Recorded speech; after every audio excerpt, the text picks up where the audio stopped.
खुलुमबाय गोजोन फुंबिलिनि गासिबो बडलेण्ड बुब्लिनि अनसायगिरिफोरखौ बरायग्रोबाय। बुधबारनि फानजामुथिखौ फरायथिनो लादों आं रबिन बसुमतारिया।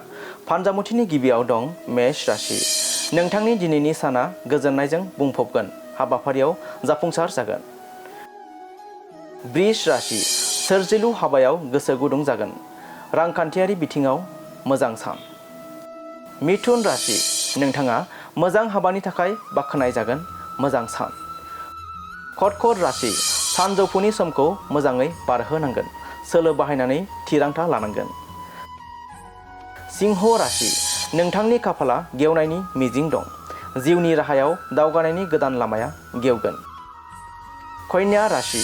रांखावरिखौ सानै हयै बाहायनांगोन, खामानिफोरखौ हरखाबै मावैया गाहाम। तुला राशि। नोंथांनि सोमोन्दोआ मोजाङै सोलिगोन, फालांगियारि बिथिङाव मोजां सान। वृश्चिक राशि।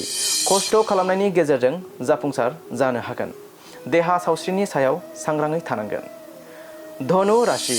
गोदान खामानिनि फारसे आगान सुरनो हागौ, रांखावरिनि बिथिङाव गोख्रों जागोन। मकर राशि। नोंथाङा आब्रुथिनिफ्राय मुलाम्फा मोननो हागौ, मोनसे गिदिर बिबान मोननो हागौ। कुम्भ राशि। नोंथाङा माबा मोनसे गिदिर खामानि मावनो थांखि लागोन, गोदान सानस्रिनिफ्राय मुलाम्फा जानो हागौ। आरो मीन राशि। माबा मोनसे सोरजिथायनिफ्राय मुलाम्फा जानो हागौ, रांखान्थियारि बिथिङाव सांग्राङै सोलिनांगोन।